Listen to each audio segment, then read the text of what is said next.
خطاب دیا۔ تو یہ جو ہے ہسٹری، جتنے بھی انبیاء آئے ان سب کو جو تھے یہ لوگوں نے ان کی اوتھینٹسی کو مشکوک کرنے کے لیے لوگوں نے آپ یہ ٹائٹلز آپ کو دیے کہ یہ ساحر ہیں یا اس طرح کچھ ہے۔ اور آیت نمبر 50 پہ چلتے ہیں۔ فَلَمَّا، پس جب، کاشفنا، کشف، دور کر دیا، نہ ہم نے، انہم، ان سے، العذاب، عذاب، ایزا، جب، یا اس وقت، ہم، وہ، ینکسون، ینکسون، اس کو آپ انڈر لائن کر لیں، یہ آپ کو نیا ورڈ لگے گا لیکن یہ پہلے بھی ہے۔ یہ ہوتا ہے نقص، ہوتا ہے کہ عہد شکنی کرنا، عہد کو توڑنا، وعدے کو توڑنا۔ اور با محاورہ دیکھتے ہیں آیت نمبر 50 کو۔ اور جب ہم نے ان سے عذاب کو دور کر دیا تو عہد شکنی کرنے لگے، یعنی کہ وہ ہر بار عہد شکنی کر کے اپنے سرکشی کے جرم کو سخت سے سخت بناتے آ رہے تھے، اور اسے اندازہ ہوتا ہے کہ انہیں اپنے جرائم کی مناسبت سے کس قدر سخت سزا ملنے والی تھی۔ یعنی کہ آپ دیکھیں کنٹینیوسلی ان کے پاس کتنے کتنے عذاب آئے، اور ہر عذاب کے بعد حضرت موسیٰ علیہ السلام کی دعا سے اس عذاب سے ان کو اللہ تعالیٰ نے ان کو بچایا۔ لیکن پھر بھی وہ جو تھے، اور یہ بتا کے اللہ تعالیٰ ہمیں بھی وارن کر رہے ہیں۔ اس وقت دیکھتے ہیں ہمارے اندر بھی کیسے عذاب اللہ تعالیٰ نے چھوٹے چھوٹے آتے ہیں۔ یہ جو ایک دم بارش بہت ہو جاتی ہے، کہیں سیلاب آ جاتا ہے، یہ پچھلے دنوں جو کورونا تھا، پھر آپ دیکھتے ہیں کہ ہیپاٹائٹس کا، پھر ہم دیکھتے ہیں کہ کینسر، آپ دیکھتے ہیں کہ کینسر، مطلب ہم اتنے بھی پرانے نہیں لیکن جتنے بھی ہیں کو بھی ایک آدھ پیشنٹ سننے کو ملتا تھا، لیکن اب ہر ایک دوسرا بندہ کینسر کے موذی مرض میں مبتلا ہے۔ تو یہ بھی ایک عذاب، پھر یہ مہنگائی، پھر یہ لوڈ شیڈنگ، یہ اتنے بڑے ہمارے پاس عذاب ہیں، یہ وارننگز ہیں اللہ تعالیٰ کے، لیکن ہم اس کے باوجود جو ہے ہم اپنے آپ کو درست نہیں کرتے، اور ہم سوچتے ہیں کہ بس یہ تو بس ٹیمپرری فیز تھا، ہو کے گزر گیا، شکر ہے ہم بچ گئے، دس از اٹ۔ تو یہ اللہ تعالیٰ ہم عام لوگوں کو بھی یہ لیسنس، یہ حضرت موسیٰ علیہ السلام کا اور فرعون کا قصہ سنا کے ان کو بھی بار بار کہہ رہے ہیں کہ وہ بھی ہر عذاب کے بعد، ان کو دعا کا کہنے کے بعد دوبارہ اپنا عہد توڑتے تھے، اور جس سے ان کو یہ نہیں پتا کہ پھر ان کو سزا کیا ملے گی۔ اور اسی سے ہمیں بھی یہ چیز کو سبق سیکھنا چاہیے کہ ہم اتنی، اللہ تعالیٰ نے ہمیں نعمتوں سے مالا مال کیا ہوا ہے، اور اللہ تعالیٰ نے ہمیں کتنا کیسی کیسی آفتوں سے بچا کے رکھا ہوا ہے۔ اگر ہم ابھی بھی اپنے آپ کو سنبھال نہیں لیا، اللہ کی اس زندگی میں اس دی ہوئی مہلت پہ اللہ تعالیٰ کو رجوع نہ کیا، تو پھر آپ سوچیں کہ ہمارا سب کا کیا حال ہوگا۔ اور اب آپ دیکھیں آیت نمبر 51، وَنَادَا، ندا سے ہے پکارنا، اور پکارا، فرعون نے، فی قومی ہی، اپنی قوم کو، قولا، کہا، یا قومی، اے میری قوم، الیسا، حمزہ کے اوپر زبر آ جائے تو اس کا میننگ ہو جاتا ہے کیا، اور لیسا نہیں ہے، کیا نہیں ہے، لی لیے، اور جب چھوٹی ہے لگ جائے تو میرے لیے، ملکو، ملک، اردو میں بھی ملک ہے اور حکومت، مصرا، مصر کی، وہ ہی، ہاضا، دس یا ڈیٹ، ہی، اس کی، اور یہ، الانہارو، انہارو پہ بھی آپ دیکھیں لفظ کیا نکل آ رہا ہے، نہر، روٹ ورڈ کو اور اس کی جو حروف ہے نا ان کو آپ ذرا توجہ دیا کریں۔ الانہار، اور یعنی کہ نہر کی جمع، نہریں، تجری، تجری یعنی کہ جو بہہ رہی ہیں، من تحتی، من سے، تحتی نیچے، انڈر، افلا، کیا، پس نہیں، آ کا مطلب کیا، فا میں نے پس، اور لا نہیں، تبصرون، اس میں کیا لفظ نکلتا ہے اردو کا، بصارت، کہ تم بصارت، تم بصیر، تم دیکھتے نہیں۔ آیت نمبر 51 کو با محاورہ، اور فرعون نے اپنی قوم سے پکار کے کہا کہ اے قوم، کہ مصر کی حکومت میرے ہاتھ میں نہیں ہے، اور یہ نہریں جو میرے محلوں کے نیچے سے بہ رہی ہیں میری نہیں ہے، کیا تم دیکھتے نہیں ہو۔ اب آپ یہ دیکھیں کہ وہ کس طرح سمجھا رہا تھا کہ کیا مصر کی بادشاہی میری نہیں ہے، یا یہ نہریں یہ میری نہیں ہے۔ اب آپ دیکھیں کہ ایسی باتیں کون کرتا ہے جو انسیکیور ہوتا ہے، جس کو فکر نہ ہو ایسی چیزوں کی کہ یہ چھن جائیں گی، تو اسے بار بار یاد دہانی کی اس کو ضرورت ہوتی ہے۔ اور تو یہاں اپنی قوم سے مراد یہ بھی ہو سکتا ہے کہ اس نے، فرعون نے اپنی درباریوں سے پکار پکار کے یہ باتیں کی ہوں، اور یہ بھی ہو سکتا ہے اس نے اپنی باتوں کو اتنا کہتے ہیں پروپوگیٹ کیا ہو کہ اس کی قوم کے ہر فرد کے کانوں تک فرعون کی یہ آواز پہنچی ہو۔ اور کیا باور کرانا چاہ رہا تھا؟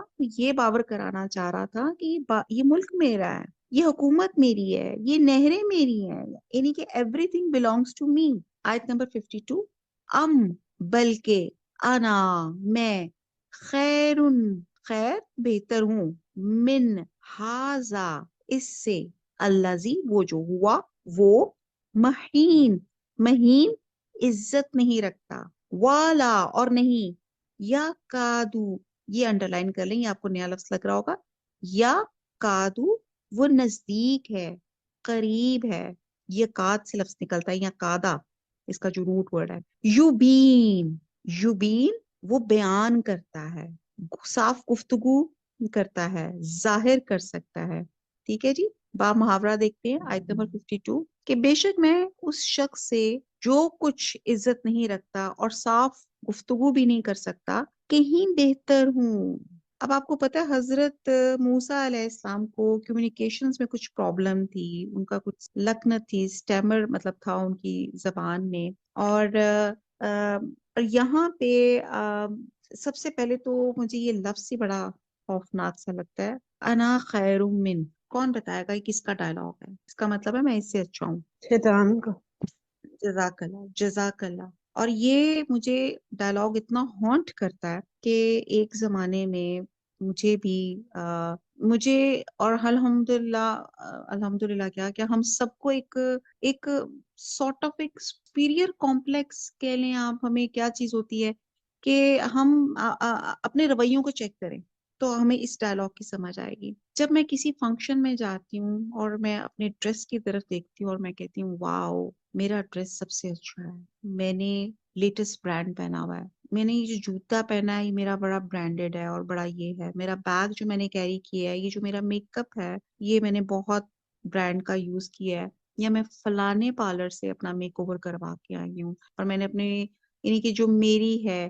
پھر اسی طرح آپ اور پھر آپ دوسرے لوگوں کو دیکھ کر ایک اسیس کر رہے ہوتے ہیں، جس کو کہتے ہیں نا ایک نمبرنگ کر رہے ہوتے ہیں، ہاں نہیں یہ نہیں، اس نے تو یہ چیز ایسی پہنی ہے، اس نے چیپ جگہ سے لی ہوئی ہے، یہ فلانی لگی ہوئی ہے۔ ہم لوگ اتنے ریٹ اور اس میں، تو اسی طرح آپ دیکھیں کہ ہم اپنے گھر میں یا کسی کے گھر میں جاتے ہیں تو سب سے پہلے واؤ میری ایستھیٹک سینس کتنی اچھی ہے، میرے بچے کتنے اچھے اسکولوں میں پڑھ رہے ہیں، میرے جو ہسبینڈ کی سیلری ہے یا وہ کتنی اچھی پوسٹ پر ہیں۔ یہ جب آپ کے ڈائلاگ آپ کے ذہن میں آئے انا خیر منہ میں اس سے اچھا ہوں، تو آپ سوچ لیں یہ کون آپ کا ساتھی بن رہا ہے۔ ہم نے کل ہی کی آیات میں پڑھا جب انسان اللہ کے ذکر سے غافل ہو جاتا ہے تو کون ساتھی بن جاتا ہے؟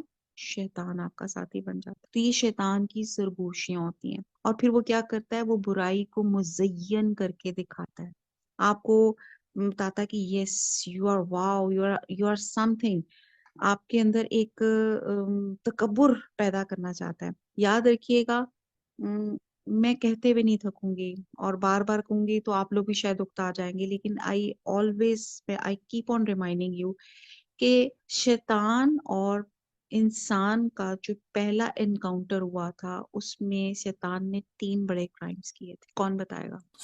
جی ایک میں کرا تھا، ایک سجدہ نہیں کیا تھا، اور ایک آپ بہتر ہوں۔ یہ جو حضرت آدم علیہ السلام کے بعد، جی جی یہ میں I keep on reminding this again and again کہ ہمیں یاد رکھنا چاہیے کہ دنیا کا جو سب سے پہلا جو سن ہوا تھا، نمبر 1 اللہ کی نافرمانی شیطان نے کی تھی، نمبر 2 اللہ کی بات نہیں مانی تھی، سجدہ کر کے نافرمانی کرنے کے بعد سیکنڈلی اس نے کیا کام کیا؟ تکبر کیا، اس نے کہا انا خیر منہ میں اس انسان سے اچھا ہوں، یہ تو مٹی سے بنا اور میں آگ سے بنا ہوں۔ دوسرا کرائم تکبر، تکبر ہوتا ہے دوسرے کو حقیر جاننا، ٹھیک ہے۔ تیسرا اس نے کرائم کیا کیا؟ غلطی اس نے کی، سجدہ اس نے نہیں کیا، تکبر اس نے کیا، الزام اللہ تعالیٰ پہ ڈال۔ اس نے کہا اللہ میاں آپ نے میری قسمت میں لکھا ہوگا کہ میں سجدہ نہ کروں۔ اللہ سبحانہ تعالیٰ نے کہا اچھا میں تمہیں اب جہنم میں ڈالوں گا، تو اس نے کہا اللہ تعالیٰ چیلنج، آپ مجھے تھوڑا سا ٹائم دیں، یہ جو تینوں برے کام میں نے کیے نا، انہی تینوں کاموں میں ہیومینٹی کو الجھا کر ان سب کو اپنے ساتھ جہنم میں لے کے جاؤں گا۔ اللہ تعالیٰ نے اس کو مہلت دے دی، اللہ تعالیٰ نے انسان کو اشرف المخلوقات بنا کے عقل دے دی کہ اپنے آپ کو بچاؤ، اللہ تعالیٰ نے کم و بیش 1,24,000 پیغمبر بھیجے اللہ کے احکامات دیکھ کے. بار بار اللہ تعالیٰ ہمارے ایمان کو ریوائیو کروا رہے ہیں. حضور صلی اللہ علیہ وسلم کو بھیج کے ایک قرآن مجید جس کا وعدہ اللہ سبحانہ تعالیٰ نے اس کی حفاظت کا ذمہ کر لیا، وہ اللہ تعالیٰ نے بھیج دیا کہ یہ کوڈ آف لائف ہے، یہ دس از کہ اس کو سمجھو اور اپنی زندگی میں اپلائی کرو اور اس شیطان کے چیلنج سے اپنے آپ کو بچاؤ. اب دس از دا تھنگ، یہ 3 باتیں جس کو کہنے ہم نے شیطان کو حرانا ہے. اور یہاں پہ یہی ہوا تھا، فرعون نے بھی یہی دعویٰ کیا. اللہ تعالیٰ نئے سال کا اس وقت میں اور آپ جو ہم اپنا ریزولوشن لیتے ہیں وہ یہی لیتے ہیں کہ ہم نے شیطان کے چیلنج کو ہرانا ہے. نمبر 1، اللہ کے احکامات کی نافرمانی نہیں کرنی. نمبر 2، تکبر نہیں کرنا، عاجزی کے ساتھ زندگی گزارنی ہے. اگر اللہ سبحانہ تعالیٰ نے مجھے اور آپ کو کچھ بلیسنگز، کچھ نعمتیں ایسی دی ہیں تو اللہ تعالیٰ کا شکر ادا کرنا ہے اور کہنا ہے اللہ تعالیٰ میری ذات ایسی نہیں تھی، اللہ تعالیٰ اللہ آپ نے نواز دیا، میری تو کوئی حقیقت نہیں تھی، اللہ تھینک یو. اپنا گریٹیچیوڈ، آپ نے شکر گزاری کرنی ہے. اور تیسری بات، اپنی غلطیوں کو جو ہے اس کو خود اپنے آپ کو اکنالج کریں کہ دس از مائی فالٹ. بلیمنگ گیم کرنا چھوڑ دیں کہ جی وہ کر رہا تھا تو میں نے بھی کر لیا، یا یہ یوں تھا تو اس وجہ سے ہو گیا. یہ لیم ایکسکیوزز اللہ کی نافرمانی کے لیے دینے چھوڑ دیں. اللہ نے آپ کو مرضی دی ہے، اختیار دیا اور 2 راستے دکھا دیے ہیں، برا بھی اور اچھا بھی. اور ساتھ اللہ تعالیٰ نے کتاب آپ کو پکڑا دی ہے کہ یہ قرآن مجید ہے، اس کو سمجھو اور اپنی زندگی کے پاتھ ہم نے ڈیسائیڈ کرنے کہ میں نے کہاں جانا ہے. تو بہرحال یہ ایک لمبی بحث ہو جائے گی. بات ہو رہی تھی کہ یہ جو لفظ ہے نا مجھے بڑا ہانٹ کرتا ہے، یہ جو ڈائلاگ ہے انا خیر من، کہ میں بہتر ہوں اس سے. اب یہ کون کہہ رہا ہے؟ فرعون، کیونکہ وہ بھی شیطان کے نقش قدم پہ تھا نا، تو اس نے کہا کہ میں فرعون سے بہتر ہوں. اور یہ دیکھو، یہ تو صاف گفتگو بھی نہیں کر سکتا، مطلب. اور ریزن کیا دیا کہ جو ان کی لکنت تھی جو حضرت موسیٰ علیہ السلام کی، تو یہاں پہ انہوں نے یہ کیا. فرعون کے اس اعلان سے واضح طور پہ معلوم ہوتا ہے کہ حضرت موسیٰ علیہ السلام کی دعوت کی جڑیں اندر ہی اندر بہت مضبوط ہو چکی تھی، اور وہ اس دعوت سے خائف تھا مگر اپنی رایا میں اپنا بھرم رکھنا چاہتا تھا.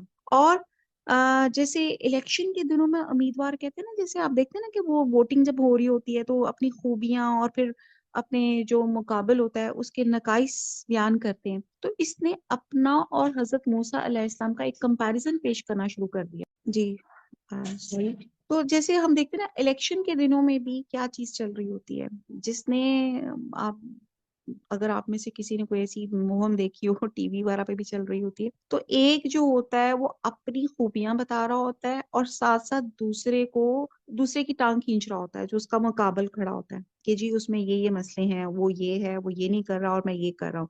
تو سیم از ہیپننگ فرعون کا اور حضرت موسیٰ علیہ السلام کا کیس، کہ اس نے کہا کہ یہ ملک مصر میں میری حکومت ہے، دیکھو کتنی مضبوط ہے، just look at the irrigation system, کتنا زبردست میں نے بنایا، تمہاری معیشت کا دار و مدار اس پہ ہے. اور ہم نے لوگوں کو دریائے نیل سے کئی نہریں یہ ملک بھر میں جا بجا بچھا دی ہیں. اس نے کہا نا یہ جو پیچھے نے پڑھا کہ نہریں میری ہیں، تو یہ کہنا یہ چاہ رہا تھا کہ اریگیشن کا پراپر سسٹم ہے اور یہ ہماری ہی وجہ سے باقی جگہ پہ بھی پانی جا رہا ہے اور یہ سب کچھ میرے نظام کے تحت ہو رہا ہے. یہ کون کہہ رہا ہے؟ فرعون کہہ رہا ہے. پھر تم ایک ایسے شخص کے پیچھے کیوں لگ رہے ہو جو میرے مقابلے میں انتہائی کمتر ہے، نہ اس کے پاس مال ہے، نہ دولت ہے، نہ حکومت ہے، نہ وہ کھل کے صاف صاف باتیں کرتا ہے، بلکہ تمہیں کچھ تو سوچ بچار سے کام لینا چاہیے. مطلب بڑا اپنی طرف سے وہ آرگومنٹس کے ساتھ یہ پروف کرنا چاہ رہا تھا کہ یہ حکومت میری، یہ اریگیشن سسٹم میرا، یہ نہریں میری، اور تم کس کے پیچھے پڑ گئے ہو. اور آیت نمبر 53 اب آگے وہ کیا کہتا ہے؟ فَلَوْلَا، بس کیوں نہیں، القیا، القا ہوتا ڈالنا، ڈالے گئے، علیہ اس پر، اسوراتن، اسوراتن یہ ایک انڈر لائن کر لیں، یہ آپ کو نیا لفظ ملے گا. اسوراتن ہوتا ہے کنگن، ٹھیک ہے، اسوراتن کنگن، زہابن، من زہابن سے زہب سونے کے، او یا جاء آتے، معاہو جیسے ہوتا ہے نا بما ساتھ، اس کے ساتھ، الملائکۃ ملائکۃ فرشتے، مقترنین، اس کو انڈر لائن کر لیں، یہ یاد کر لیں، مقترنین ہوتا ہے دستہ بنا کے. اور با محاورہ دیکھتے ہیں آیت نمبر 53، تو اس پر سونے کے کنگن کیوں نہ اتارے گئے؟ یہ ہوتا کہ فرشتے جمع ہو کر اس کے ساتھ آتے۔ اب وہ اور مزید ریزننگ کیا دے رہا ہے؟ پہلے اس نے ریزن دیا کہ یہ ملک میرا ہے، یہ نہریں میری ہیں، پورا سسٹم جو ہے نہروں کا یہ میرے انڈر کام کرتا ہے۔ تو اب وہ بلیمنگ گیم کیا کر رہا ہے کہ دیکھیں گے یہ جو جن کو تم حضرت موسیٰ علیہ السلام کو مان رہے ہو، ان کی تو زبان بھی جو ہے وہ بھی ٹھیک طرح بات نہیں کر پاتے ہیں، اور نہ اس کے اوپر کوئی سونے کے کنگن اترے ہوئے ہیں، اور نہ اس کے ساتھ کوئی فرشتے باڈی گارڈ کے طور پہ یہ گھوم رہے ہیں۔ اب فرعون کا قوم کے سامنے اپنا اور حضرت موسیٰ علیہ السلام کا ایک کمپیریزن پیش کر رہا ہے۔ پرانے زمانے میں یہ رواج عام تھا کہ بادشاہ، نواب اور راجے مہاراجے، اگر آپ تھوڑی ہسٹری دیکھیں، آپ پچھلی پکچرز بھی دیکھیں تو آپ دیکھتے ہیں وہ سونے اور جواہرات کے کنگن پہنا کرتے تھے، اور اپنے جس درباری پہ خوش ہوتے تھے اسے انعام و اکرام کے طور پہ کنگن پہناتے تھے۔ اور جب کبھی سیر و سفر کے لیے نکلتے تھے تو ان کے آگے پیچھے فوجوں کے دستے ہوتے تھے، یعنی کہ جس کو کہتے ہیں نا ایک پروٹوکول کے ساتھ چلتے تھے۔ اور آپ یہ دیکھیں یہ رواج آج بھی ہے، آپ بھی دیکھیں کہ آج کی بھی جو ہماری جو ایلیٹ کلاس ہے یا آپ کی جو بیوروکریسی ہے، اس میں آپ دیکھیں کہ ایک اگر کوئی گورنمنٹ آفیسر جا رہا ہے بہت ہائی پوسٹ کا تو اس کے آگے پیچھے کتنے وہ ڈال لے اور کیا کیا اس کے پروٹوکول کے لیے چل رہے ہوتے۔ تو فرعون نے اپنا اور حضرت موسیٰ علیہ السلام کے تقابل میں ایک تو دولت اور حکومت کا ذکر کیا، اور دوسرے موسیٰ علیہ السلام کی رسالت پہ اعتراض کیا کہ تو کم از کم نشانی کے طور پہ سونے کے کنگن ہی پہنائے جاتے، یا اللہ تعالیٰ ان کی حفاظت کے لیے ان کے آگے پیچھے فرشتوں کو باڈی گارڈ بنا دیتا۔ اور اگر ان میں کوئی بھی چیز نہیں تو پھر وہ اللہ کے نائب کیسے ہو سکتے؟ تمہاری عقل پہ کیا پتھر پڑ گئے ہیں اور تم میرے مقابلے میں اس کی باتیں تسلیم کرنے لگ گئے ہو؟ کیونکہ لوگ انسان کی انسانیت کو نہیں دیکھتے۔ آج بھی آپ دیکھیں کہ ہم انسان کا اخلاق جو ہے اس کو نہیں دیکھتے، ہم کیا دیکھتے ہیں؟ ہم سٹیٹس ہمارے لیے ہوتا ہے۔ افسوس سے کہنا پڑتا ہے، لیکن ایک ماں باپ کے بھی جو بچے بھی جو ہوتے ہیں نا، جس کا سٹیٹس اچھا ہوگا تو اس کو وہ جب گھر آئے گا نا اس کو پتہ نہیں کون کون سی ڈرنکس کے ساتھ اس کو اسپیشل ڈرنکس کے ساتھ سرو کیا جائے گا، اور اگر وہی اسی کا ہی بچوں میں سے کوئی نارمل چھوٹے سٹیٹس کا ہوگا تو اس کو کہیں گے آج ہی روح افزا بنا دو یا فلانی چیز لے آؤ۔ مطلب یہ کامن پریکٹس آپ دیکھ لیں کہ ایک اپنے سگے ماں باپ بھی اپنے بچوں کے اندر ان کی سٹیٹس کی وجہ سے فرق کر جاتے ہیں، اور اسی کو اگر ہم سوسائٹی میں اور بھی دیکھا جائے تو ہم صرف انہی لوگوں سے امپریس ہوتے ہیں کہ جو بہت ہائی کلاس کے گاڑیاں، بنگلے یا ان کے کپڑے، یہ تمام چیزیں۔ تو یہی بات ہر زمانے سے چلتی آ رہی ہے۔ تو وہ انسان کے اخلاق وہ دیکھتے ہیں کہ ان کے ہاتھوں میں کنگن پہنے ہوئے ہیں کہ نہیں، اور اندر کا انسان وہ کیا بات کہہ رہی اس کو کوئی نہیں دیکھتا، اس کی روح کو، اس کے احساسات کو، اس کے جذبات کو ہم صرف یہ دیکھتے ہیں کہ سونے کے کنگن کیوں نہیں ہے، یا فرشتوں کا ایک دستہ جو ہے حضرت موسیٰ علیہ السلام کے ساتھ کیوں نہیں پھیرا۔ اور یہی بات جو تھی فرعون نے لوگوں کی اس سائیکی کے ساتھ کھیلا کہ دیکھو جی یہ کیسے نبی ہو سکتے ہیں کہ ان کے اوپر تو نہ کنگن اترے ہیں اور نہ ان کے ساتھ کوئی فرشتے ساتھ ساتھ ان کو پروٹوکال دے رہے ہیں۔ وَمَا عَلَيْنَا إِلَّا الْبَلَاغُ سُبْحَانَكَ اللَّهُمَّ وَبِحَمْدِكَ نَشْهَدُ لَا إِلَهَ إِلَّا أَنْتَ نَسْتَغْفِرُكَ وَنَتُوبُ إِلَيْكَ وَالسَّلَامُ عَلَيْكُمْ وَرَحْمَةُ اللَّهِ وَبَرَكَاتُهُ۔